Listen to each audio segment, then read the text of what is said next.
بأن نادي الوداد الرياضي نادي كبير في المغرب. كذا الروح العائلي كيتميز بهذا الفريق هذا، يعني أي لاعب إلا هو كيجي لهذا الفريق فكيحس براسو يعني بحال جا العائلة ديالو.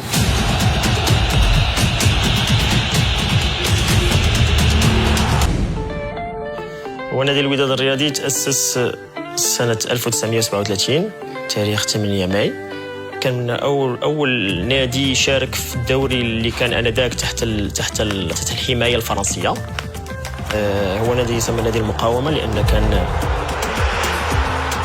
في المدينة القديمة، يعني وسط المدينة في كازابلانكا، وهو القاعدة الجماهيرية أنا كنعتبرها رأس مال النادي.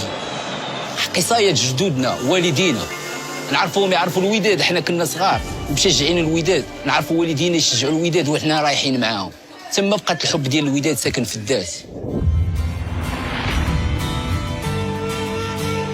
مركب محمد الخامس كتبقى له واحد الصبغه خاصه، وكيبقى عنده واحد الطعم خاص للجماهير لنادي الوداد الرياضي، وحتى اللعابه ديالنا كيحسوا براسهم بانهم في معقل ديالهم.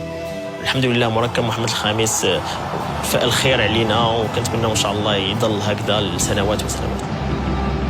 كنقول احنا الجمهور هو اللاعب رقم 12، هو القوه ديالنا.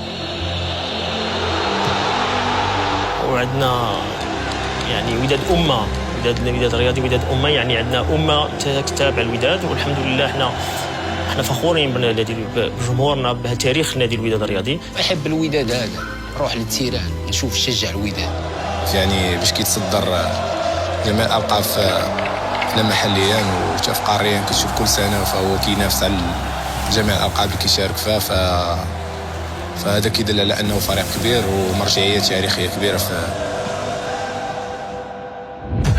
فيها 8 فرق، احسن فرق افريقيا. باش يحضر نادي الوداد فهذا كيدل على القيمه ديال النادي، يعني هذا تشالنج نادي الوداد. ربما بطوله جديده تعطينا معنويات، الوداد تدخل للتاريخ. كاس بادره حسنه بالنسبه لي انايا، وتنتمنى ان شاء الله ان نكونوا في هذا المستوى تاع الكاس.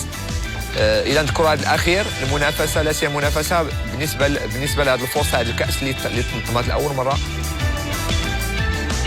يعني الحمد لله كنظن بان هذا وقت الكره الافريقيه، عندنا طاقات كبيره، عندنا طاقات لعابه كبار، هذا وقت الكره الافريقيه.